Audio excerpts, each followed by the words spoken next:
Sometimes I feel I wanna hide, but that's just only in my mind.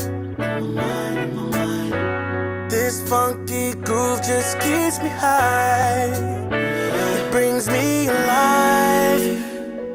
And maybe I'll wait for the rain. Get caught up in it, let my thoughts go. So many things on my mind. Get me back living high. Ooh, I think I'm feeling real nice. And give me that 35. And play me that 35. And play me that 35. I feel this 35.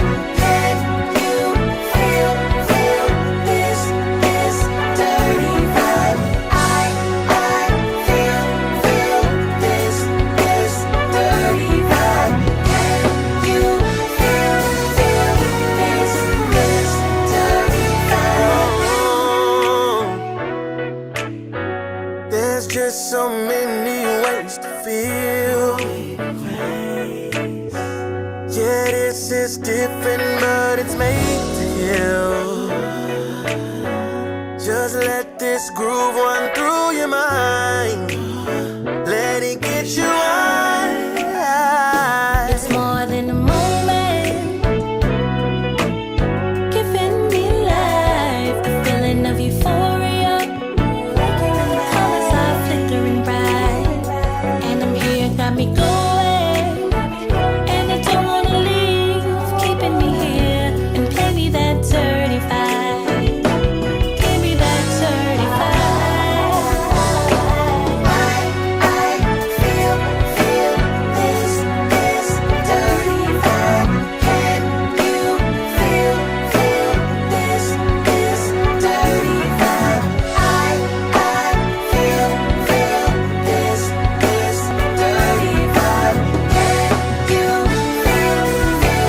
this 35? It's overwhelming and indescribable. I get stressed from the world, so I'm turning to unreliable. Bass, guitar, and some keys, even the horns takes me places in the fields of gold I can adorn. I feel at most peace I possibly ever been, especially in those moments where it's set for me to never win. Overcome the odds, expression that be my cause, and turning this energy to a round of applause. I sing in with the melodies, fluent vibes incredibly. 2 steps to shoulder bounces and rockin' steadily. Illustrate my thoughts with this pen to paint a better me. It's my escape when running in this race to where the cheddar be.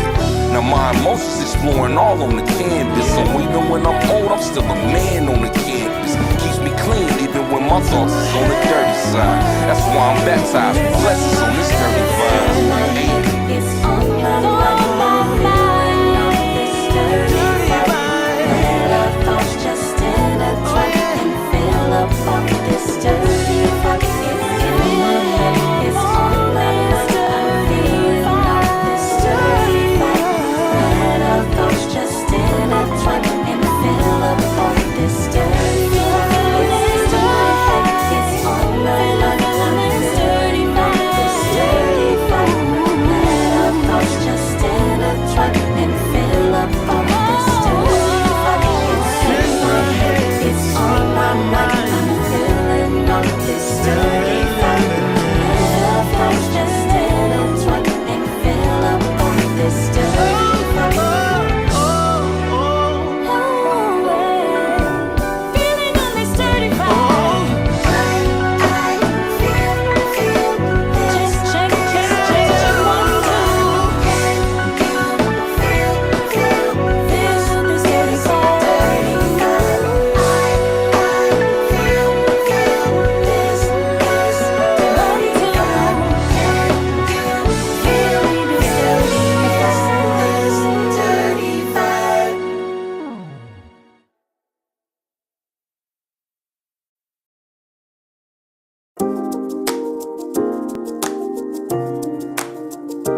Okay, you should hear me now.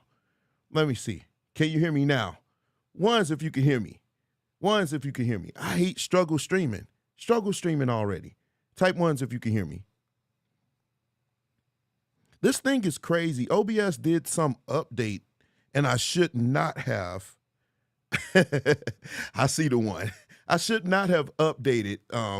I hate when they do software updates and they don't tell you what they've changed. So apparently now, every time I upload or load up OBS, I have to set everything. I have to set the cameras. I have to set everything, and I hate that because I'm not going to remember everything. I don't have a producer yet. That's a little plug. Yet I don't have a producer yet. But if any of you want to produce, just let me know because you can help me out to avoid the struggle streaming that happens. Well, anyway, I said all that, and I really wanted to say we've had a crazy last 2 weeks. We've lost some incredible people, some incredible artists, some incredible musicians. It's been very trying for a lot of us in the musician community and the gospel music community.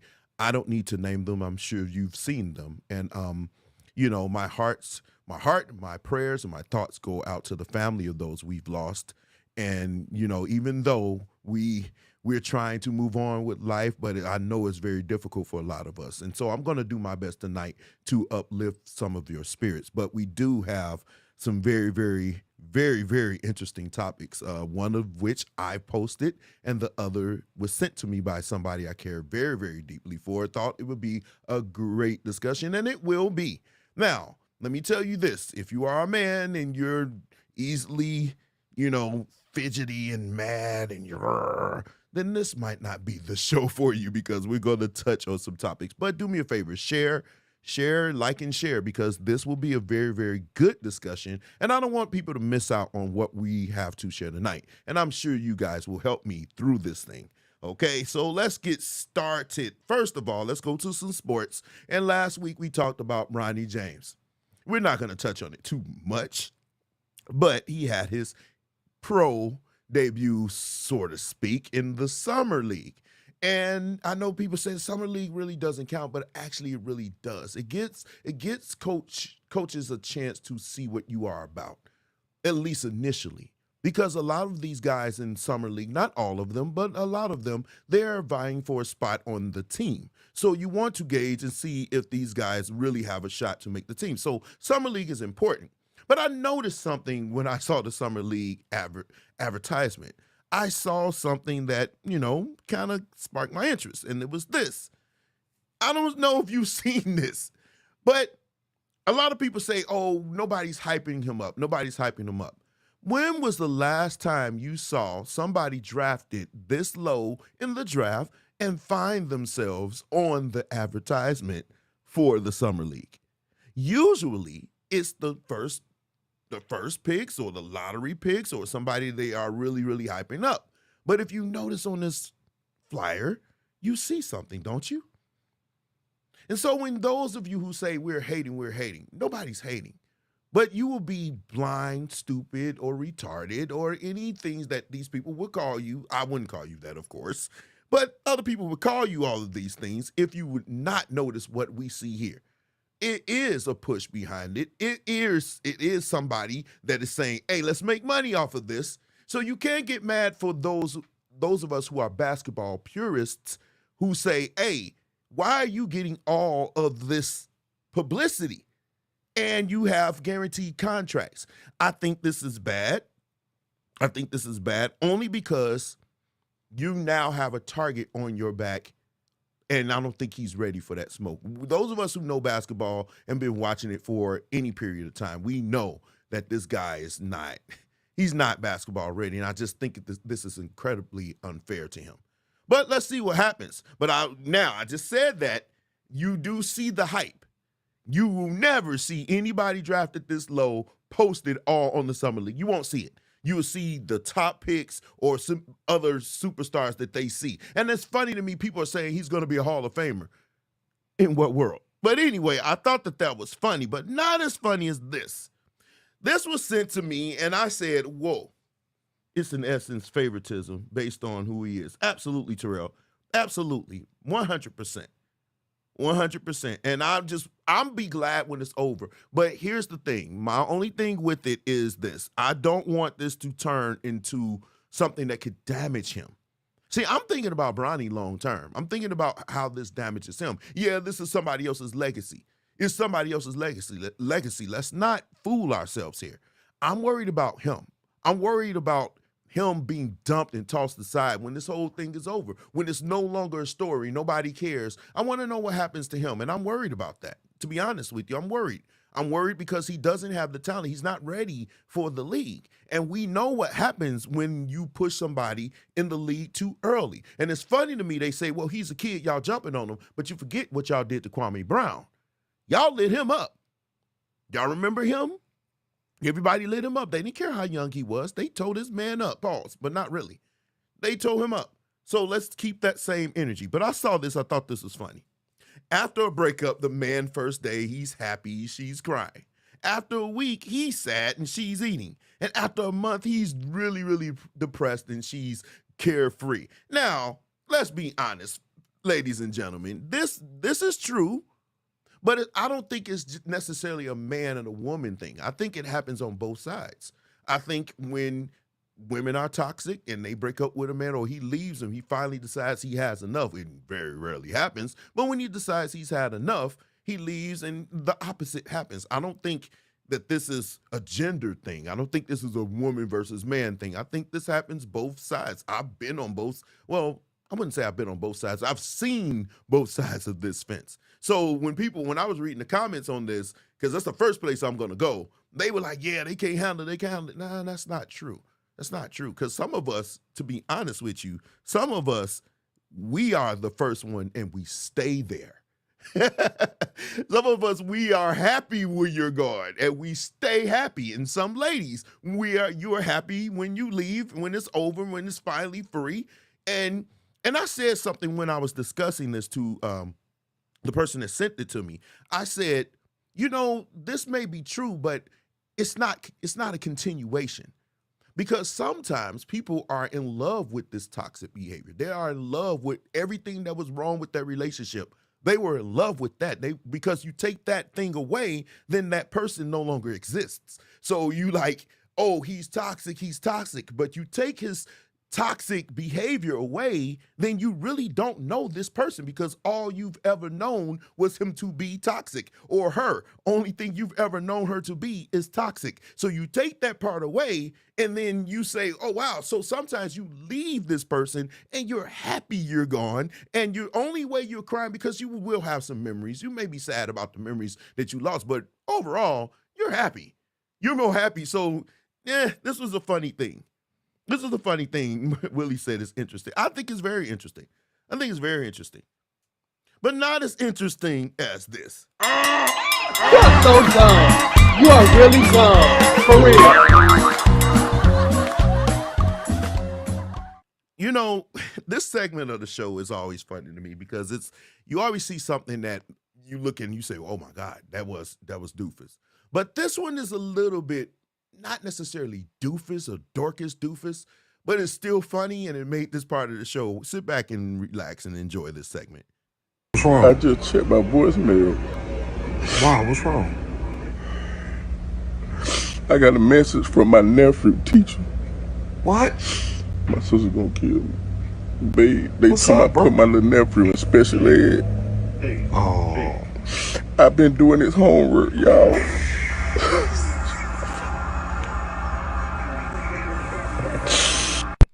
Did y'all catch what happened here? He's been doing his nephew's homework.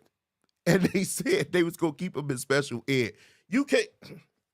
When I saw this, it was... God, you can't make this shit up. Dude, you were doing your nephew's homework and they decided to keep him in special ed. You just can't make... I'm like, whoa, how dumb could you possibly be? That you're doing the homework assignment and they decide, oh man. And which brings me to this. It's very, very difficult to have a conversation with somebody when they've proven themselves to be mentally not there You know, not necessarily that, you know, we have some people that are very, very smart. We have some people that are normal in intelligence. We have some people that are a little bit, you know, behind. No, I'm talking about those people who are not behind, who are like way below. And so you will say something to them, and by the time they finish talking, and you sitting up and like, wait, what? Wait a minute. You really said that out loud. Like people who cannot get your and there and two and they don't know the difference between loose and lose. I literally saw a flyer that was shown to me where they said oysters and oyster it's just no S. Just oyster and lobster. You don't say oysters and lobsters, you say oyster and lobster. And so stuff like that, for me, I'm sorry, it's just impossible for me to take those posts and people seriously. I mean, I could be wrong. I'm sorry. Just go ahead and slap my hand. Go ahead and slap my hand. Say, you're wrong, Derek. Bad Derek. Bad Derek. Bad Derek. I just don't understand these words that they get. And y'all keep doing it. See, I'll let you have one or two. But y'all do it. And then you think you're being deep. When you press post, you had your chest stuck out. You were like, oh, yeah. And I'm reading that, and I'm like, Does he think I'm a fart head? I'm like, do you think I'm a fart head? Because you literally post this, and you tried to act like you was smart. You had your little intellectual cap and gown on. I should go get my cap and gown. But no, I'm very smart. I said, it's your... I can't even mess it up because I know the difference. So some of you, please, for the love of God, please proofread you. You know, we got AI now. You can actually type on Facebook right now saying what you want to say, and Facebook will do it for you with grammar intact. You want to sound smart, at least on Facebook. When we talk to you for real, we know it's not there. We know it's not there. But man, and see, I think, and then you get mad when people call you out. When I put the stars, you are. And see, that's why in college, they don't like for you to use contractions. Actually, in most of the assignments that I turned in, if you actually were to do it, especially on a grad school level, they're going to light you up. They would rather you say you are, which is what I would hope. Stay away from contractions from now on. Stay away from them until you can figure out, but dang, that leaves pronouns. Because some of you say there instead of the possessive there. You can... I'm making myself worked up just thinking about it. And just please, for the love of God, thank you. Oh, like we can start posting them. Pacific and specific. Pacific, man, you need to be Pacific. What? I don't live over there, bro. What are you talking about? You can, listen, just stop. And then, like I said, I could deal with you, messing. No, I can't. But I could kind of, give you a little grace. But when you try to sound smart, that's when I like, bro, you messing up. It's something else that they do. It's something else that, should've. Oh my God, that's the all-time favorite. Should've. I'm like, what the you talking about? Should've. What is that? A preposition? What is that? What is of? Yeah, it could be used in or I know it ain't that. I know it's not a contraction. I know it sounds like should've, but it's should've, like should have. Lord. When they put on a post, sorry for your lost. Oh my God. And I've been seeing that because we've unfortunately have experienced a few losses over the last 2 weeks. I've been seeing people saying sorry for your lost. I've never been lost. I was lost in my sin, but Jesus brought me in, picked me up, turned me around, placed my feet on solid ground. You don't know like I know what the Lord has done for me. I just went through the whole lyrics. Good Lord. But yeah. This is another one. Part and a part. Listen. I'm happy to be a part, like a section, denotes division, not a part away from me, depart or apart from you. I love you, but we need to be apart. Me and you was never apart. My T-da-da, keep my sister away from me. No, get it right. Get it right, please, Jesus. I didn't mean to even spend that long on that. But anyway, man, that just messed me up. But check this out. Speaking about being apart, Keke Wyatt confirms her divorce from Zachariah Daring has been finalized. Wow. She informed the Shade Room that all legal documents have been approved by the judge, finalizing her third divorce.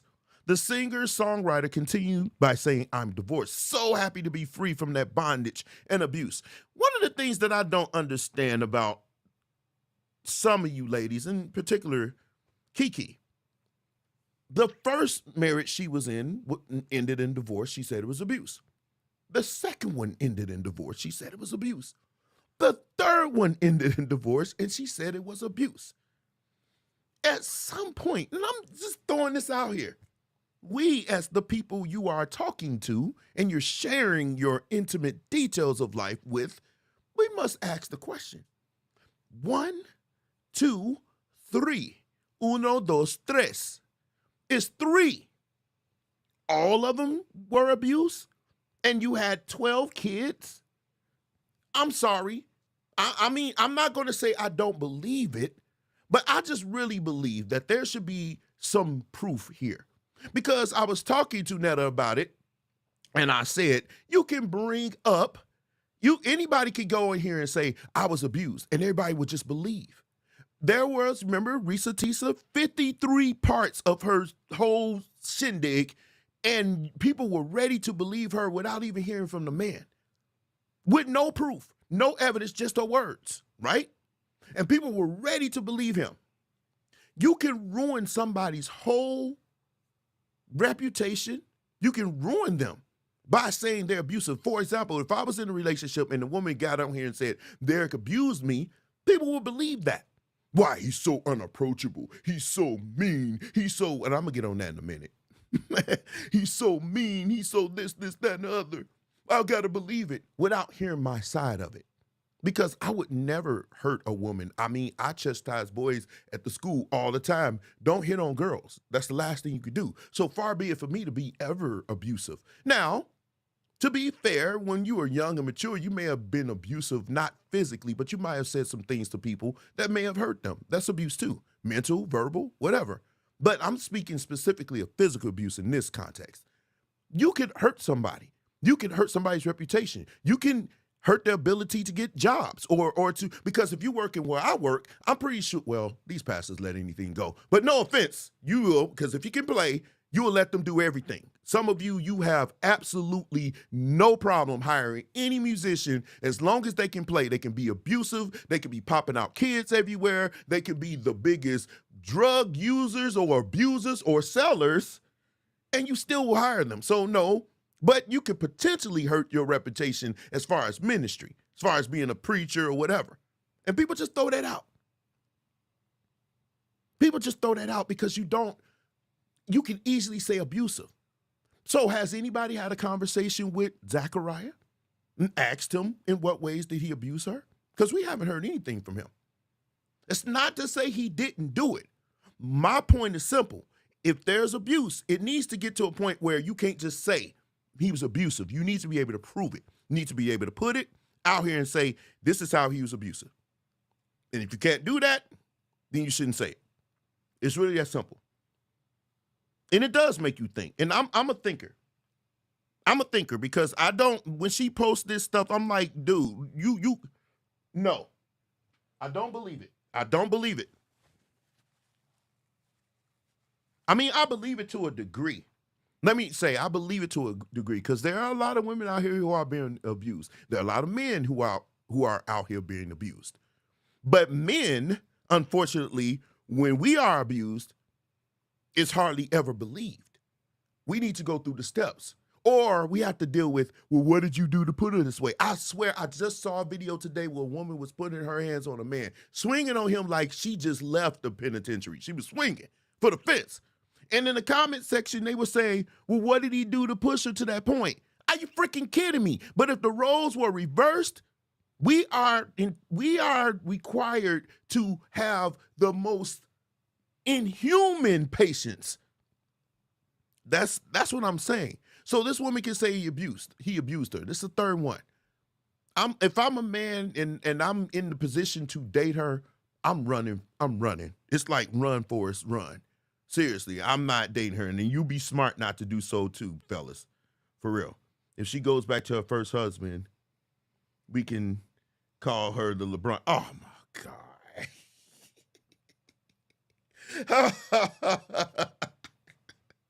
Man, you gonna make me, I'm like over here, look, bro, really? This way you went? bro. No, but I don't really think that. I think she's gonna be on this cock carousel for the rest of her life. I don't think she's gonna get married again. I mean, really, I think men of any worth, she may find a man, but men of any worth, they're gonna run from her because they see this as problematic. Not because she may have been abused, but look, you got all these kids in third marriage that's not appealing to most men. It's just not. It's just not. But listen to this. Imagine you play at a church, right? And you're a faithful, musician. You there. They never have any problems with you. You learn the songs. You learn the material. You do what you're supposed to do, right? So they never have any issues with you whatsoever. And so they hire an artist to sing at the service, right? And then they send you the music to learn for said artist that charged them to sing at the church, which then enhance your workload because now you have to learn songs. But then you get, I said, a cock carousel. She get married again, he'd be stupid. He's a dorcas doofus. If that man married her, I promise you that I would lose it. I would lose it. I'll be like, You moron! You're a moron! You're a moron! nobody, she should just, no. I'll literally be like, You must be out of your goddamn mind! I wouldn't never. But let's imagine you get the songs and then the first song, this is what you do.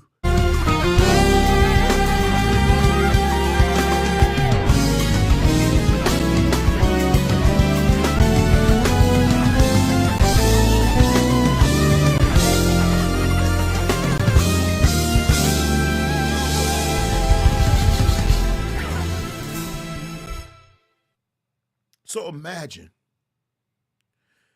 this is the first song that they send you out of a set. Now, those of us who play professionally, we know what a set is. A set is more, maybe like 4 or 5 songs. It's a set because they give you minutes. So they don't say you got to do an A and B selection. They give you minutes. And most of the time, it's like anywhere between 25 to 30 and sometimes up. For some artists I play for, it's an hour. It's an hour or more. So it's a full set. So imagine this artist comes to your church, charges your church, and then they say you have to play for them. And you have to learn 4 to 5 songs. And the first song, it's about to be on some bull. When you hear that, you about to be there. And you practice these songs. You learn these songs. Because as good as some of us are at learning material, some songs you have to sit down with. Some songs you have to really, I think Leonard is probably one of the few musicians that I know can walk into a situation and hear the songs and pretty much kind of find his way. I can learn songs fast, but I do need to sit down. So you think about it. You got 5 songs of this caliber with James Fortune kind of craziness going on, and you got some crazy stuff because I love Kenny Lewis. I've loved that choir since the first record that they've ever put out. But I played Kenny Lewis' first CD release, and I still get nightmares of the stuff that I had to learn for that thing. I still get it because it's all fun until you got to play the gig. A few weeks ago, I played for Patrick Riddick. And RC, dude, I love you like a brother. And I love the arrangements until I got to learn them. Then I'm cussing. I'm like, I'm literally going off because that's a lot of music to learn, right? And these artists, they expect you to play it relatively close to what they are hearing. Why? Because it's a representation of them. They have a brand. So they can't have videotapes and audio tapes of them singing their material and you butchering it because it does affect their brand. So when they send this material out to them, and most of the time they do go out with an MD, I know because I go with Ricky a lot of times, either me or Quad.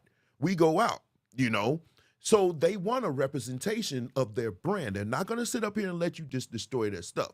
So I left a post. He is, man. Listen, you say Leonard don't count. He absolutely does count because he's a musician. So I left a post and I said, unpopular opinion. If an artist comes to your church, and here's the stipulations, he's paid, he or she is paid, but requires your band to play their set. Now remember, I have established what a set is. It's 4 to 5, maybe 5 songs of theirs that you have to learn, which requires your band to learn their songs. Then they should pay your band to sing, or they should pay your band or sing to tracks. That was my post. I'm going to make this small. You're going to see me do some little production here. Move this so you can see it. That's the unpopular opinion. It's not really going to be accepted, and I'm okay with that. But this, when I say should, that means it has not been established. It's what should be. I'm presenting an alternative. Yes, I do know the church pays. I know the church handles it, but do they really? Because if I'm paid to play praise and worship, and I'm paid to play choir, and I'm paid to play for the preacher, and that is my pay. If you add 5 to 6 or whatever songs that we don't know to that, then that's an increase that I need time to learn that. So that means it's an increased workload, which, if we're talking business, requires payment. Now, the church it's not their responsibility for the brand of the artist to remain intact. It's not their responsibility. It is your responsibility as the artist to make sure that your brand remains intact, which means the musicians need to play close to what you presented to them, unless you're going to bring your musicians. I'm an advocate of the artist bringing their musicians to play. I'm an advocate of that. I'm not necessarily an advocate of taking tracks or sending it to musicians and you, the artist, and then they play what we produced. Because most of these artists, they can't sit down and play and create like we do.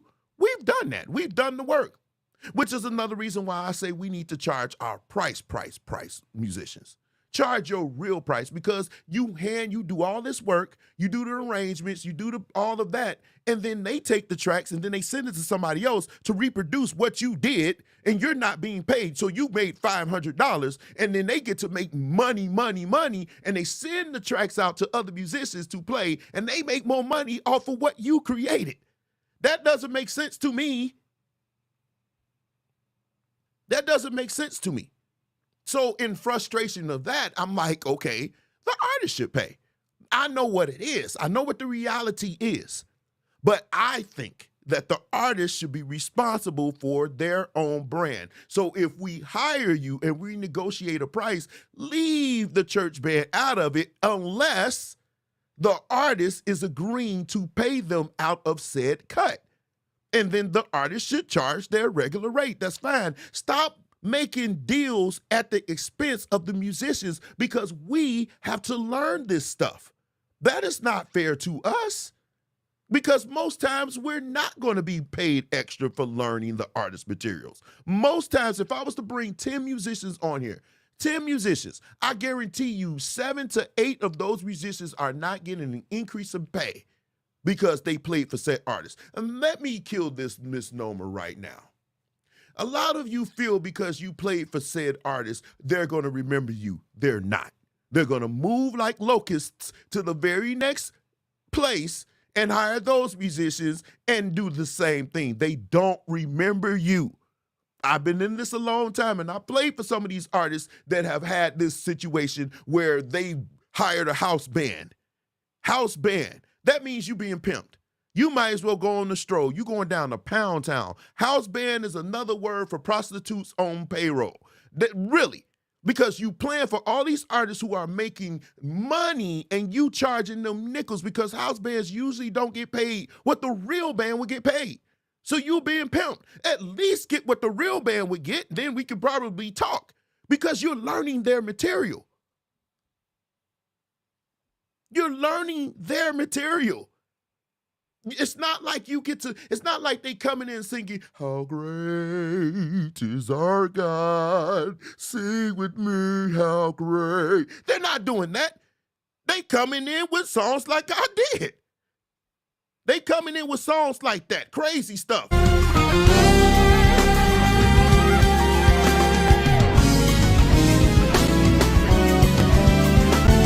Let's lift and worship. Let's go. That's what they want to hear. This is what they send to you.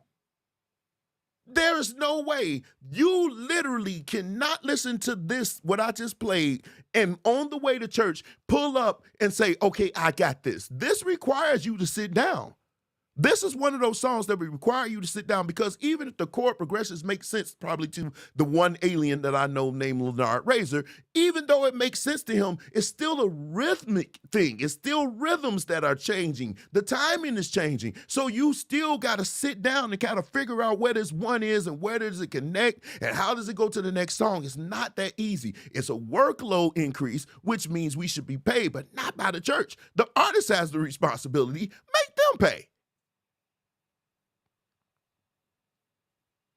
Make them pay.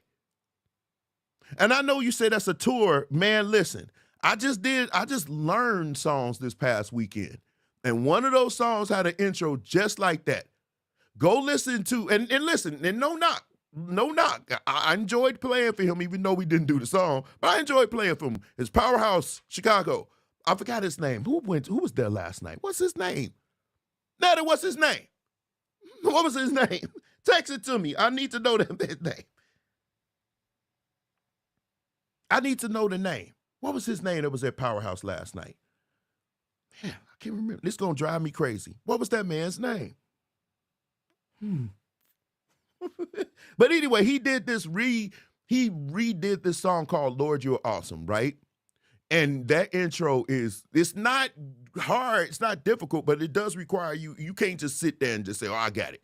No, it's a lot going on in that song. And it required me to sit down, and now I'm not hurting for money like that, so I'm not for the crowd, but I am thinking about the musicians. I'm thinking about my constituents. I'm thinking about the business going forward. I think it should be the responsibility of the artist. Antoine Cooks, that's who it was. Thank you. And now the song is banging, but go listen to it and come back. Go listen to the intro to How Great. I can't play it on here because, Facebook be tripping and so does YouTube. But go listen to it and come back. We had to learn that because that's what was sent to us. And they want it just like that. And as paid musicians, if you jag it, you're going to hear about it come the meeting or the next band rehearsal where we jagged up that intro. It wasn't good because y'all, for some reason, think that this is your big break. And it's not. That's not how it works. That's usually not how it works. It usually works in the total opposite. Thank you. Thank you, Netta. Thank you so much. Bruh, they've been elaborating, turn around and do simple 6-1. Dude, sometimes, Jays, but sometimes, yeah, that remake song. Thank you. Thank you, Jalen. It is something else. It's not something you can just sit down and say, oh, I got it, and I'm going to knock it out. No, it's real difficult. It's real difficult. And I just believe I'm pro musician. I think we should be compensated when you hire an artist and they come in and they send us songs that are not on our list unless if it's taken away from, like if we had 2 songs to learn for praise and worship, right? If they are doing 2 songs and we're just playing for them, then, it kind of balances out. We had to learn those songs anyway, right? But if you come, we have to do our normal stuff. And then here you come with 4, 5 other songs. Nah, don't do that to us. Now, I don't think it should be on the church. Even though most times it is. A lot of you feel this should be on the church, and I won't argue. But my opinion, it's not the church's responsibility to protect your brand. It's your responsibility. You're the artist. And if you want your stuff to be like you want it to be, then track number 1, track number 2, because that is an option. And a lot of times they don't want that option. They want you to play, especially if you go to church like Powerhouse. You got some of the best musicians. So you want us to play your stuff. I get it, but you shouldn't be able to just come through there whenever or leave it to our discretion if that's something we want to take on. You know what I'm saying? Don't say, oh, you got to do it. Leave it to our discretion. Is that y'all cool with that? And we might be like, I don't want to learn these songs. There's too much going on. Don't call Jay's Fortune to listen. Now, I'm not the person that go there. I'm speaking for my brothers and sisters. But if James Fortune should ever come to Powerhouse, oh no, I'm calling some replacements. I promise you I am.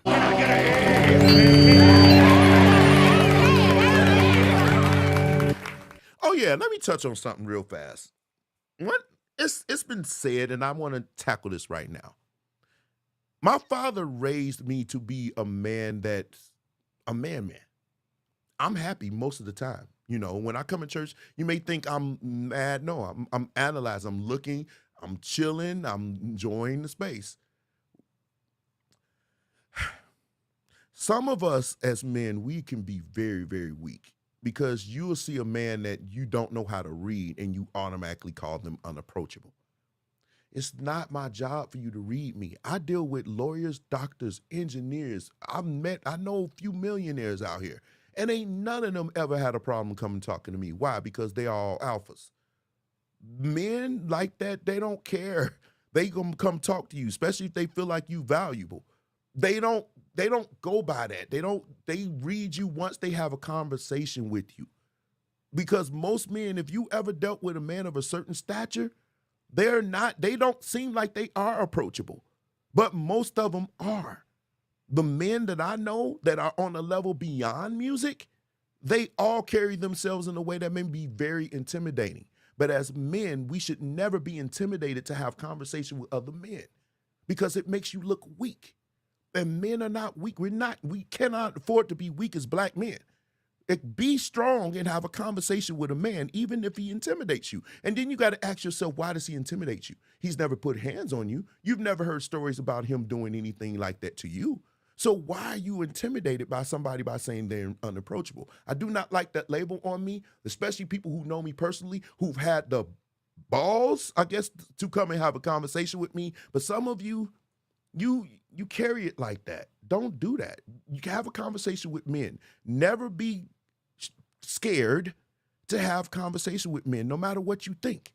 You cannot go by what you've heard. You have to have a conversation. And like I said, some of you can't handle men. You're so used to being around weak-minded people that you can be goofy with. And some people that are serious and that are intellectual, you are intimidated by, and then you label them as unapproachable. No, you just can't talk to that level of man yet. And I get it. But you should never be afraid. My father raised me never to be afraid to talk to anybody. If I had been that afraid to talk to, I wouldn't have met the millionaires that I've met. I wouldn't have been positioned to meet some of the people I've been meeting. When I walk into some places where there are really, really powerful, high-end politicians, they see me come in the building and they move differently. And I really believe, and this is no shot, some of you need to remove yourself from your normal environment and come into the real world. Because in the real world, those men don't owe you anything. And they're not going to come in running to speak to you. And they may not present themselves to be friendly because you haven't proven to be valuable. So if they see you are about your business, they will make themselves very approachable to you. Otherwise, they going to speak, but that's it. But it doesn't make them unapproachable. It just makes you unqualified. Let's continue. So, I had to get that off my chest because I don't like that title. But anyway, this pastor said Jesus hasn't returned because people haven't donated enough cash. I'm not a fan of the prosperity gospel. Y'all know that. Y'all been watching this show long enough to know that. I'm not a fan of it. And this is one of the reasons why. They will say anything to get your money. I've heard people say you give and give. If it's your last, you need to give. If it's your rent, give. I'm like, dude, come on, y'all. At some point, it's got to stop. Now, do you think this is too far? Some of you, most of you should say yes. Because they say anything to get your money. But, man, thank you, LeBaron. Hey, this is LeBaron is actually, he's somebody that I know that can speak to this because both him and I, we are in position to be around some movers and shakers, him more than I because he does a lot more networking. And you should never be ashamed to approach men. You should never. You should never. Keep that beta mentality with the betas. I'm not giving you all my cash, sir. If Jesus coming back is predicated on me donating enough cash to you, then we still gonna be on this earth for another 12 billion years. I'm just gonna tell you that right now. I'm just gonna put that out there right now. But hey, anybody who falls for this nonsense deserves to lose all their money. Absolutely. I'm glad you spelled there right, LeBaron, because we've had that conversation earlier about there, and there. We've had that conversation. Thank you so much. Now, tell me what you think of this. In the name of Jesus, I breathe life into this oil. The oil means nothing. It is the Spirit of God that is within it. That is everything. As your people are anointed, may their lives change. May they be appointed in their places of work. May they be appointed in their businesses, in their career. May they be appointed in their callings. Okay, I'm not so brought up to date or up to speed with the dress of these preachers now, but I'm not the smartest one in the drawer, right? I'm not the sharpest knife in the drawer, I should say. I'm probably more like a spoon or a spork. But tell me, did that not look like a skirt to you? Did that look like a skirt? It looked like a skirt to me. I mean, I'm sorry, that looked like a skirt. And this is another thing. And please, I'm not attacking your pastor, your bishop, your prophets, apostles, or whatever label they have. But I always thought that the oil now is symbolic. I didn't know that there was power in oil now. I could be wrong. But I'm thinking the oil is symbolic. It should represent something else. Because in the New Testament, I haven't came across anything that said anything about the oil being supernatural or anything like that. Now, I could be wrong. And they may use oil to pray for you, but I didn't know it was power in the oil. Now, if I'm wrong, show me the scripture. Did he just have on the skirt? That's what I'm saying. Look, dude. In the name of Jesus. That looked like a skirt to me. Wait, In the name of Jesus. That looked like a skirt to me. That looks like a skirt to me. I breathe life. That looks like a skirt. Thank you. See? Thank you, Cimarron. It's actually rooted in spiritualism. I didn't want to go there. I was trying to be good tonight, Cimarron. I promise you, Bishop Cimarron Dawson. But I love the fact that he will go by his name, Cimarron. But yeah, he said it's chaps. It wouldn't be the buttless kinds with the butt cheeks hanging out with it, D. Dawkins. That would be interesting. But I'm not feeling this whole little thing, man. And this oil. This dude right here, I could do a whole Preachers Gone Wild with just him. Because I've heard this dude say some wild stuff. We won't go into that. We're just going to talk about his skirt. That's what we're talking about right now, because I think it's a skirt. Maybe some of you, my preacher friends, when you see this video, please educate your brother. Okay, do the HBO. Help a brother out. Do me HBO special. What is that? Poor Man's Podcast say that all the time. Give me an HBO special. Just help a brother out. If I'm wrong with this dress, tell me where this come from, because I ain't never seen nothing like that. You said pause. How's that a pause? Pause. Wow. Let's go. Let's move on. Now, listen. Y'all know one of my favorite songs, and please don't share this with anybody else. Well, I'm live, so it's going to be shared. One of my favorite songs was written by somebody that I respect as a producer and songwriter. His name is Rick Robinson. I may not like his stance on LeBron. You can tell him I said so. But he's an excellent songwriter. And one song that you probably didn't know that he wrote is More Than Anything. I lift my hands in total adoration. Well, somebody decided to give their rendition, and it went something like this. Hallelujah. Anybody happy to be here this afternoon, this evening? The song says, I lift my hands in total adoration unto you. You reign upon the throne, for your grace is far alone. Hallelujah. I lift my hands in total adoration unto you. You reign upon the throne, for your grace upon alone. So it wasn't enough that you sang it. Wait, was that even A flat? Man, what? I lift my hand. So that would be A flat. If I may be off, maybe slightly, but you know, I got relative pitch, but I believe that's A flat. So if that's A flat, he was not there in neither of these cases, right? So you started off the song wrong, and then you sang the song wrong with the wrong lyrics, and then you followed up by changing the key and then singing it wrong. You can't. Oh God. Whew.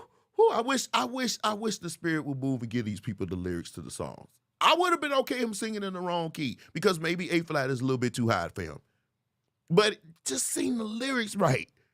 Just sing the lyrics right. Because if Rick was to see this, I'm sure he would cringe. I'm sure he would cringe. I would cringe for him because I cringed when I was doing the edits on this video. Like, bro, what are you singing? What's happening here? And until, listen. And then he looked at the organist like he was wrong. Bruh, it was you. It was you. You. D. Dawkins said I cringed. It was, dude, I don't know what he was doing, but I cringed. Definitely I cringed. I'm going to detune my bass when, I'm going to detune my bass when people, I guess when people do that, I'm just going to walk out or I'm going to laugh. And I'm going to make sure I'm really going to laugh like really crazy at it. I'm sorry. I just got to do that. I'm going to do that. But, you know, and I wasn't going to put this together, but this needs to be shown because at a funeral, it's the last place you want to do what I just seen. I'm not going to play the whole thing, but check this out. It says, haven't I commanded you to be strong and courageous? Do not be afraid or discouraged, for the Lord your God is with you wherever you go. And Isaiah 41:10 says, do not fear, for I am with you. And do not be afraid, for I am your God. Sister. I will strengthen you. No. No. Okay. You sit down. You don't tell me to stop. I'm sorry, sir. I'm sorry. Nope. Cut that mic off. I don't want to do this. I have to move this service forward. Please help me honor this family. Thank you, ma'am. Thank you. You know, I'm okay with this. This is the one rebuke that I'm okay with because if you go to a funeral, how many times y'all been to a funeral and seen this? You've been to a place where they're celebrating somebody's life and somebody just decides that I'm just going to take it over. When they say 2 minutes, sir or ma'am, that means 2 minutes. That means get your aspiration up and say what you got to say and then sit your aspirations down. That's what it really means. 2 minutes means 2 minutes. And that means, let me see if I can do it in 2 minutes. There's a lot of things you can do in 2 minutes. It's a lot of things. Wow. But check this out. Man, he was a great person. And he would give you the clothes off his back. He was an amazing person. I met him a few years ago, and he was always a brother to me. He always showed respect to me, and we've had great times together. Pause. But yeah, I'm gonna miss you, brother, and I'll see you on the other side. God bless. See how easy that is? See how easy that was?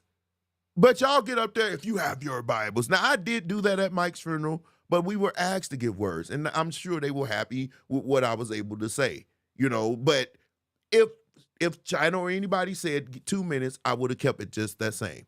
You could do that. He didn't do anything wrong. But some people like to put you on blast. Now, here's the thing.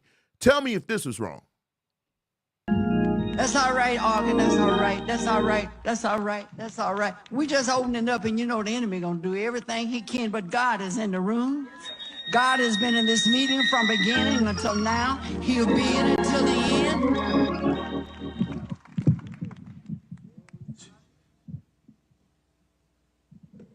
That's okay. cool it, right? Well, because I done said it, not cool it. Hold it just a minute. Want to get this place in the atmosphere. So, was that wrong? Was that wrong the way she handled it? That's all I want to know. Was it wrong the way she handled it? I didn't like the way she pulled the mic over and run over to him and pointed. You know, I love the elders, whatever, but sometimes they treat you like you children. And grown men such as myself, I don't like to be treated like I'm a child. And usually with me, I'm going to buck. You know, I don't like being treated like a child. And I think the disrespect and you know, even from last week, and I love Myra and I love Charles, but people felt like it was being disrespectful to put them on blast in front of everybody like that. It's blatant disrespect. I think we need to stop it with the public rebukes like that over mics and stuff like that. It could be bad because the youngsters, as much as y'all love them, some of y'all really, really love the youngsters, they don't care about going back at you. I've said this so many times, and when it happens, y'all gonna be like, D, you were prophetic. Oh, yes, I was pathetic. It was pathetic. Don't do it. I mean, if he kept playing, and maybe he didn't, and here's my thing, maybe he didn't hear you. Because a lot of times the churches, you may not be able to hear what's being said, so you think you're doing your due diligence. Playing talk music is what believe what they call it. I believe they call it talk music. And so you're playing talk music and you're thinking, okay, I'm doing whatever. For somebody to pull the mic over and come and point at me, that's not gonna play well. That's not gonna play well. But check this out. Daddy, I need a little soothing. I need a little soothing. Need a little soothing. Need a little soothing. Come on, sing, Daddy. Who we talking about? Daddy. So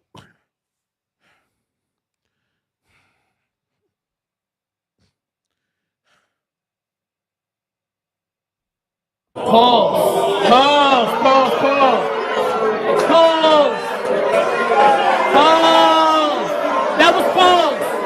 That was pause. I'm not gonna sing to God like that. I'm not calling him daddy, and I'm not gonna surely say I need a little soothing. In what way could God soothe you, sir? In that way, that don't sound like praise and worship. That sound like you ready to blaze. And you ready to blaze the Lord Almighty?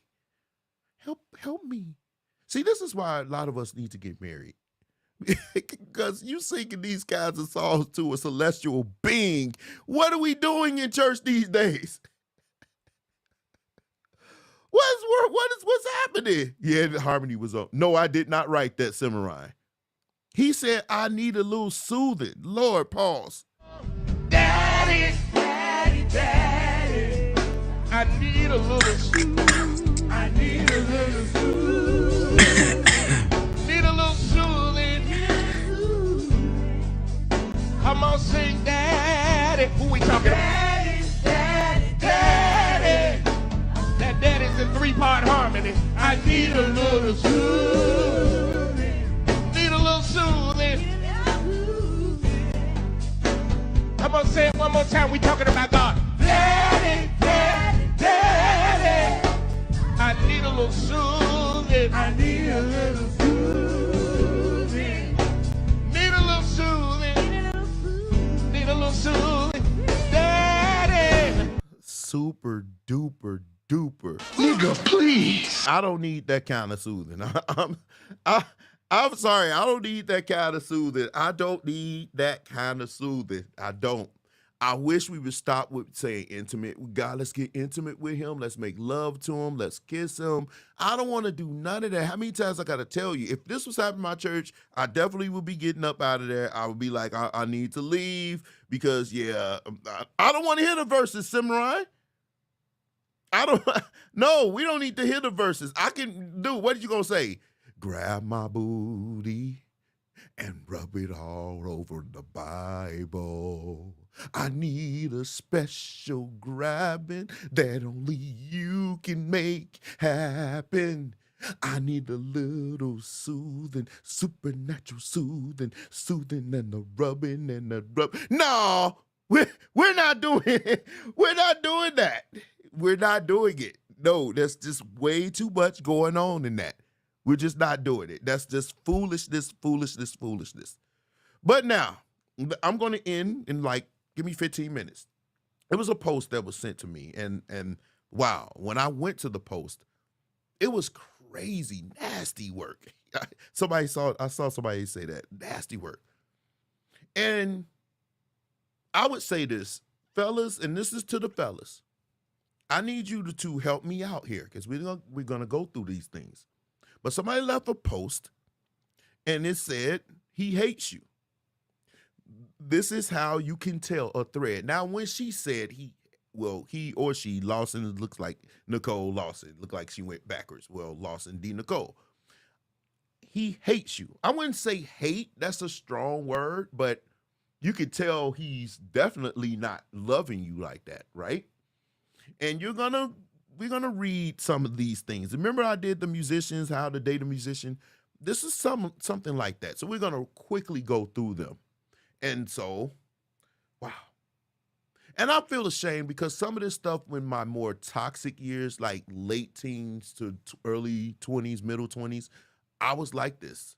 I was definitely really toxic, but my reasoning doesn't justify what I did, but I felt like I had a reason. I'm gonna be honest, I felt like I had a reason. But some of the stuff I did, and I'm not, I'm very ashamed of it. I'm not proud of it, but thank God for maturity and growth because I wouldn't do none of this stuff now. But anyway, let's start. The first one, it says, he destroys your birthday. Now, this wasn't one of the points, but Lawson did come back. Pause. He destroys your birthday. She says, yeah, he ruins moments that are vital to you. Graduations, birthdays, and Mother's Day.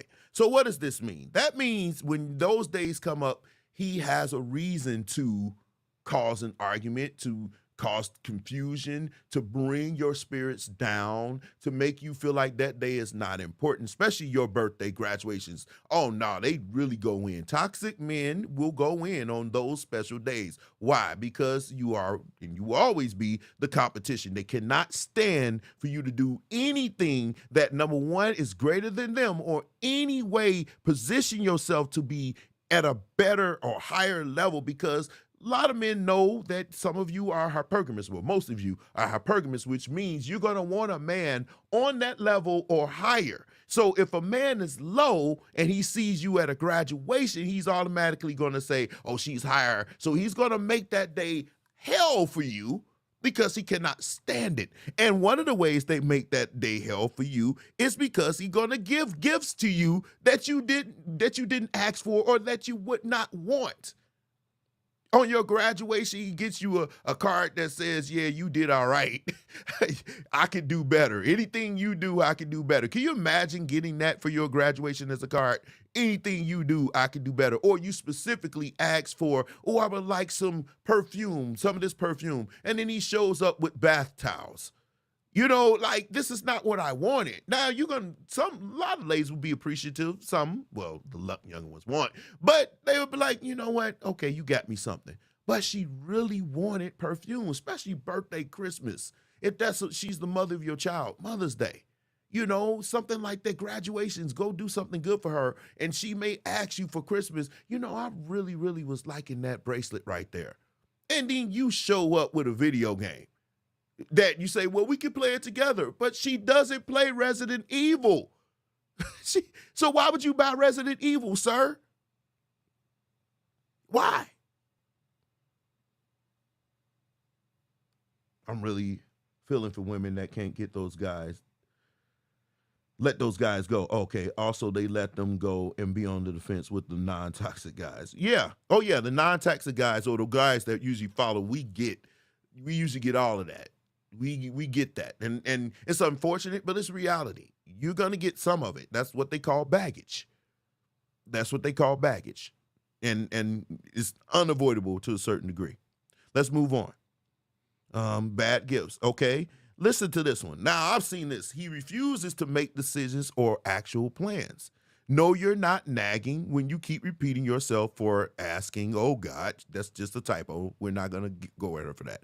For something over and over. Fellas, if she asks you to take out the garbage, take it out. Now, me, I see the garbage filling up, I'm automatically going to take it out because I don't want to come in from church or work or whatever and it smell like hell. I don't want demons meeting me at my door saying, oh, go up, my son. I don't want that. You know, I can't. So when I see the garbage starting to be a problem, I usually wrap it up. But if she asks me to do something, I would definitely take her word and try to do what she asked me to do in the time that's best suited for what I'm trying to do. Now, sometimes you have to be patient, ladies. You can't expect us to drop everything and do everything you want us to do.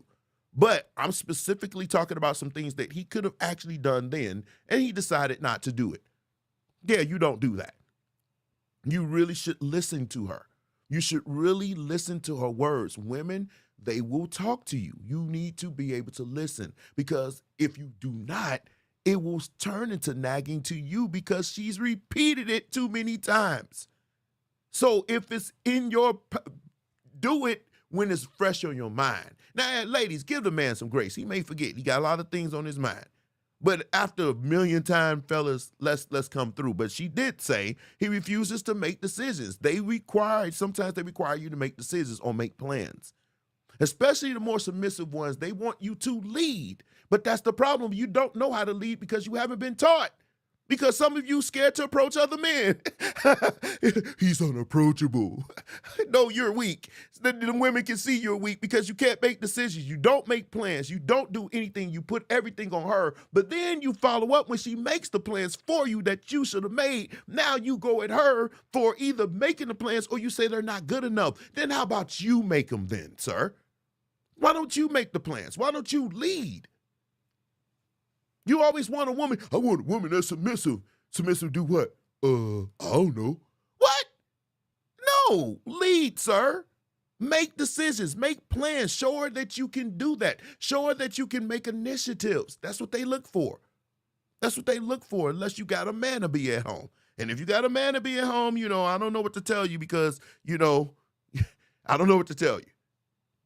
But most women are not this way. Okay, let's continue. He rarely goes out with you.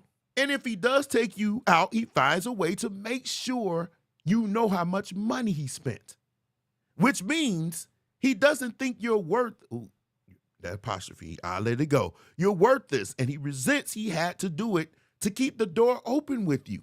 He wants to guilt you into letting him off the hook and be grateful for less.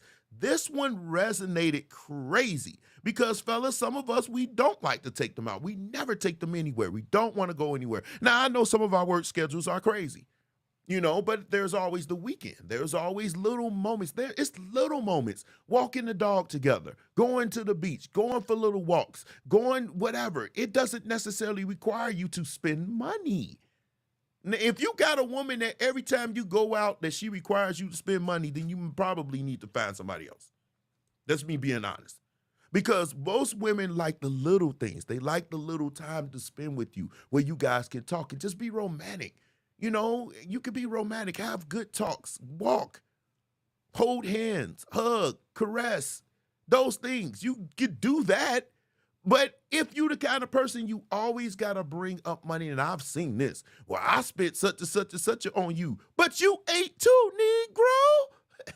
I was going to say something else, but I'm not going to say that. So I'm wondering, why would you even bring that up?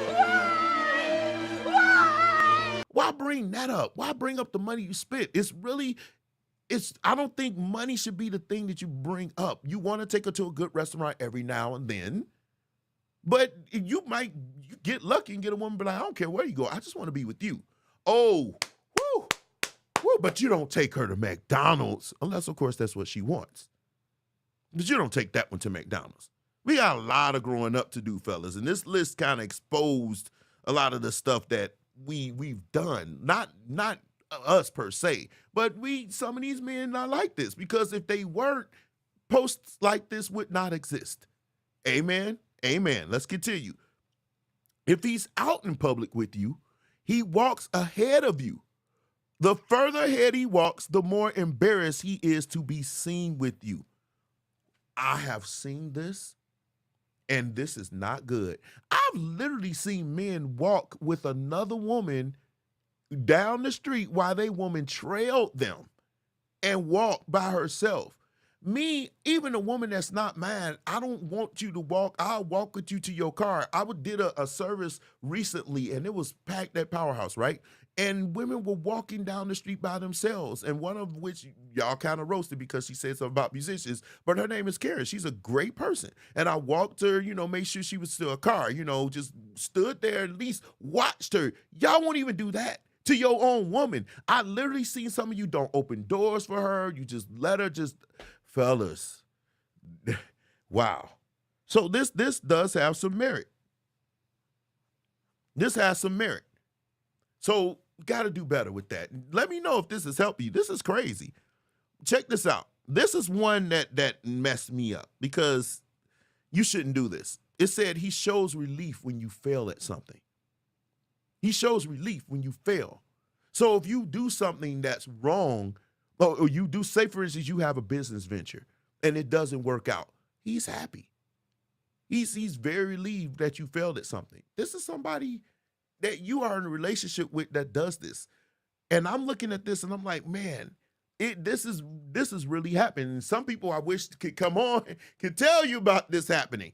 You think things are going well for you and you got this going, and you're supposed to have at least that one person that you could go to and say, hey, I'm proud of you, go do it. And when it doesn't happen for you, now they celebrating. They weren't celebratory when you told them about the opportunity. And now that it faltered, now they saying, oh man, yeah, wow. They just so happy. That is crazy to me. That is crazy to me. When I saw that, this should not be a list. But you would not believe that this happens. This really happens. And he says, look, he makes no effort to improve the relationship or himself. A lot of women, the good women, they want to see you do well. They want to see you progress in life, fellas. They want to see, because they know as you progress, they progress. They want to see you improve, and not just financially, not just physically or whatever. They want you to be healthy, but they want to see you emotionally and mentally, improved. So when they see that, it means to them that you are really making an effort. But some of us, we so stuck in our ways that we don't even want to improve. Even if they told you this is something that I feel can help us, you don't want to do it until it's too late. Because we always wait until too late to try to make changes. You don't wait until too late. Most people, and this goes for women too, don't wait until it's too late and now he's or she's on our way out. Now you want to make changes. That's the point of no return, because they put up with you this long and now you want to make changes for yourself. How can we know it's authentic? How can we know it's sustainable? Because you wasn't thinking about that until I was leaving. You weren't thinking about that until you saw me through the door. And now men may come back, but women, fellas, when they gone, they are gone. They are gone. And there ain't nothing you can do. Like that song, When a Woman's Fed Up, that was just the song. I know you say it was a song, but that's reality. Women, when they are done with you, they are done. So if she's asking you to improve, she's asking you to be a better man, she's asking you to be a better person, she's watching how you treat your friends or people you call your friends, and she wants you to be better because you being better helps the relationship with her. So she cares enough about you to even bring it to you, because some of us, we are unapproachable, which is to say, when they bring something to us, it turns into an explosive moment where we turn into like the fallible ghost, where we throw out every illogical fallacy or logical fallacy and try to attack them for bringing something that can help the relationship. That's bad. That's bad. And we could do better. We could do better. And I'm saying we, because some of this was me. We could do better. All right? Not too many to go. This one right here.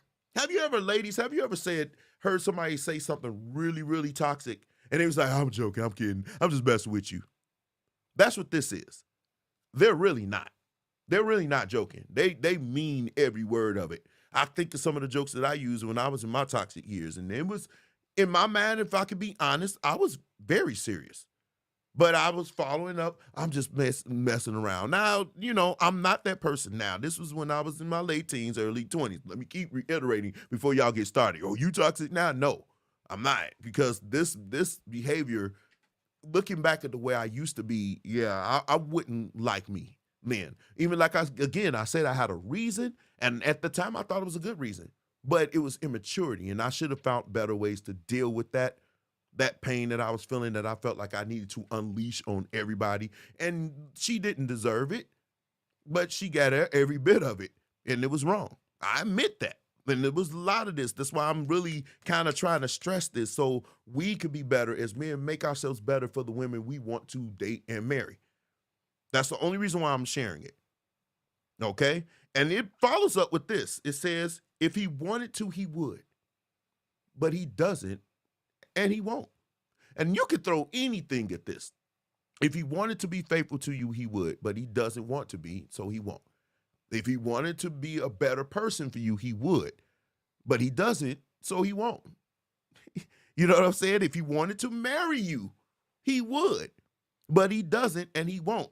Now, let me stop with this marriage thing, because some of y'all have seen these posts. Sometimes you want to be married and you're not ready to be married. You just want it. You just want to be married. You should never try to force yourself to marry somebody when you know you're not ready. And if he's telling you you're not ready, you need to listen to him. You need to listen, because a lot of ladies, some men, you want to be married. That's good, but you're not ready for the marriage. And that's the problem.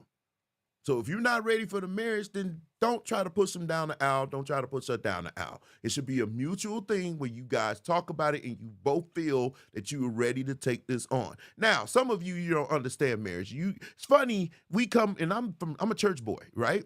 We'll celebrate a pregnancy out of marriage before we will a marriage. We get all sorts of pushback when it comes to marrying. But when it comes to having a baby, no pushback. Meanwhile, we have more baby Christians than weddings.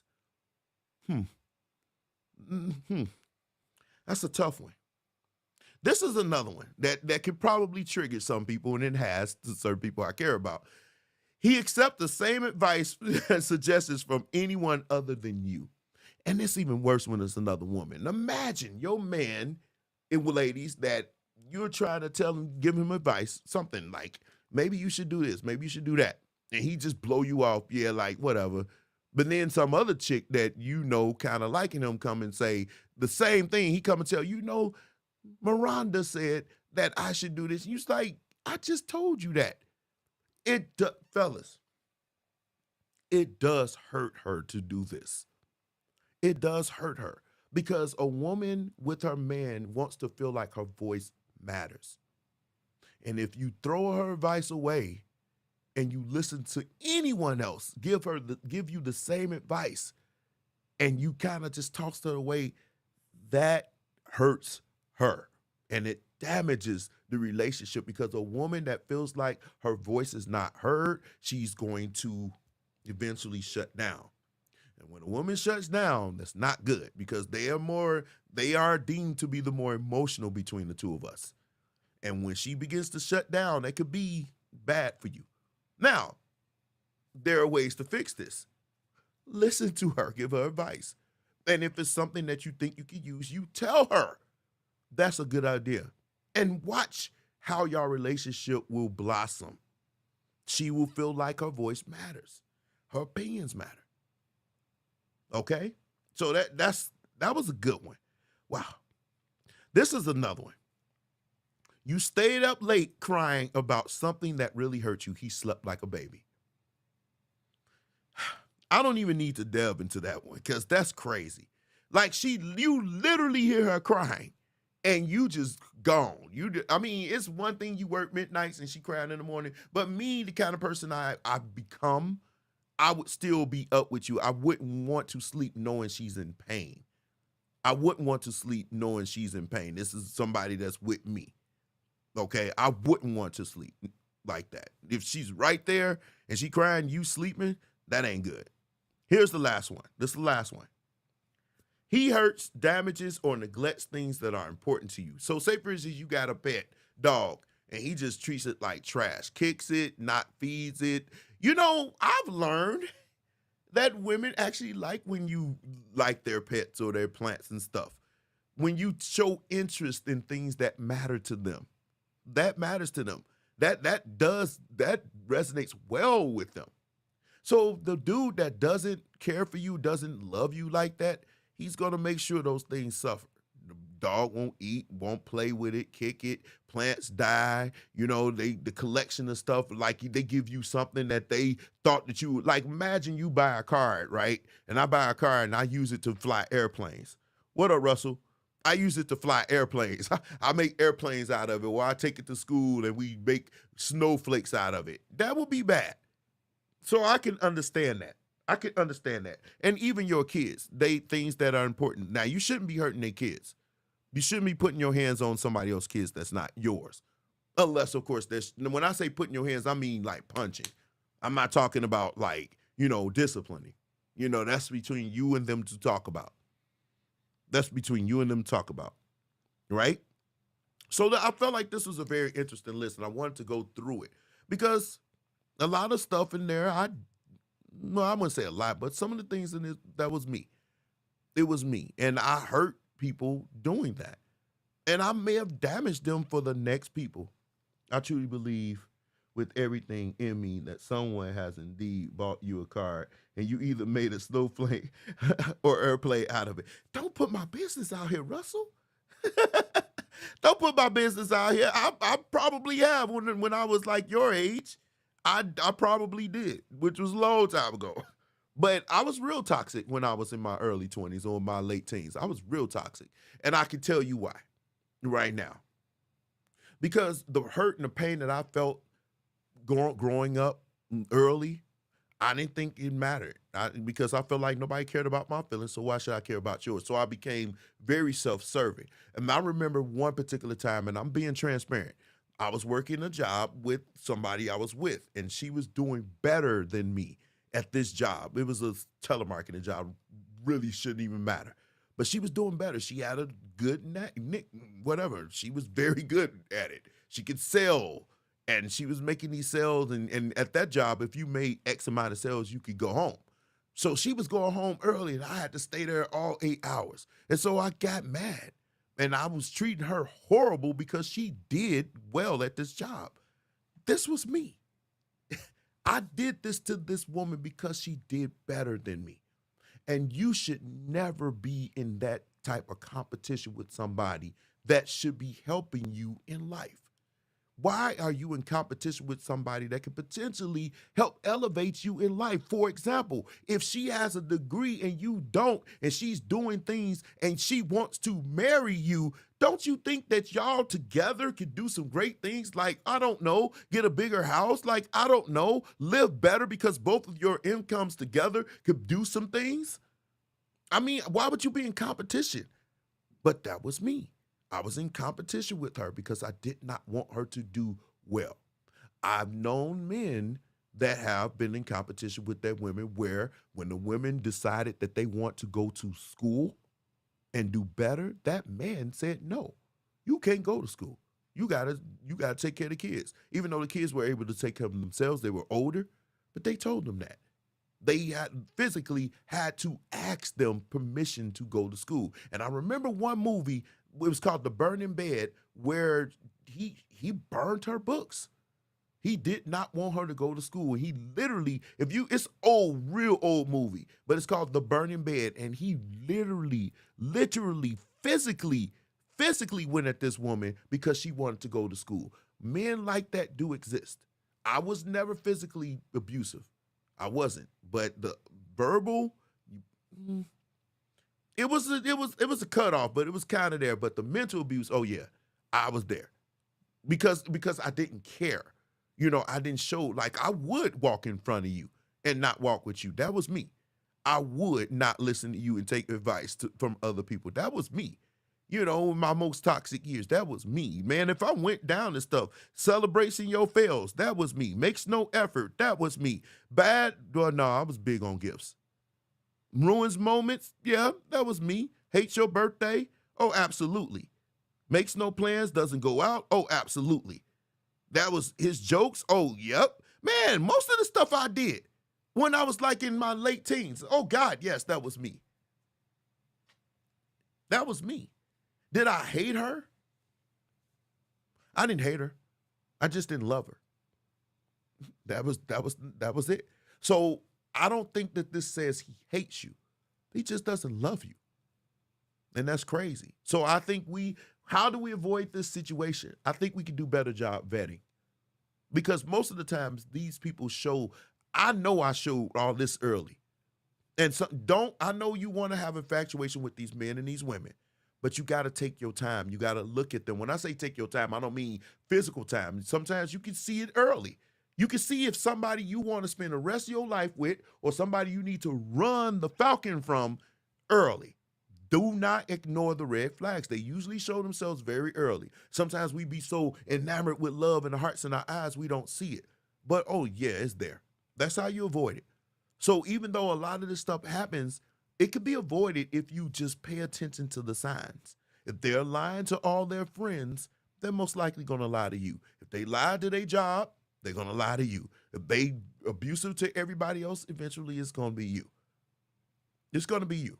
You can make bets. If they treating their mother or their family wrong, it's going to be you. With no reason, it's going to be you. If they show themselves not to be generous, then guess what? They're not going to be generous with you. People don't change. How they treat other people, they're going to treat you the same. That's what you have to look at, because this is the person. It's a total person. A person can't love one thing and then hate everything else. If a person is one way, they're this way across the board. And they can fake the funk with you for a little bit, but you can see it. You can see it. Because when they become frustrated with you, they're going to treat you the same way they do everybody else. What if it's love? What if it's love but just immaturity? I don't think those two things. Immature people do things, but immature people are incapable of handling love on a mature level, if that makes sense. Because immature people do things that hinder a full blossoming relationship with somebody. You see what I'm saying? So you could be immature and do immature things, but love requires a mature mind to handle. You can't do immature things and say, I love you. Because love is an emotion, but it's also an action. So it should be followed. Your love should be said, and then should be followed by what you do. But if you're acting out of immaturity, it's impossible for you to say, I love you, and follow it with action, because your immaturity will supersede what you just said. And what you do resonates more than what you say. So I hope that helped you. And this is something, like I said, a lot of this is stuff I had to learn. This stuff I had to learn. This the school of hard knocks teach you that. It teach you all of this. It teach you all of this. So I hope that helped you. I hope that helped you. Yeah, I don't know if I'm going to be live next week because, I got a lot of things going on over here. Let's see what happens. I might move it to a Sunday. Let's see what happens. But I hope you enjoyed what I had to say. This is a very important conversation. And I hope you guys share this with your friends or, tell them about it and have a discussion. This is great. You should go to her page. Her name is, let me see, Lawson D. Nicole. She has a lot of other things on here. She has great topics, so you might want to follow her. She's very, very good. But I'm about to jump off of here, so I hope you enjoyed the show. We'll be back next Thursday, okay? Love you guys.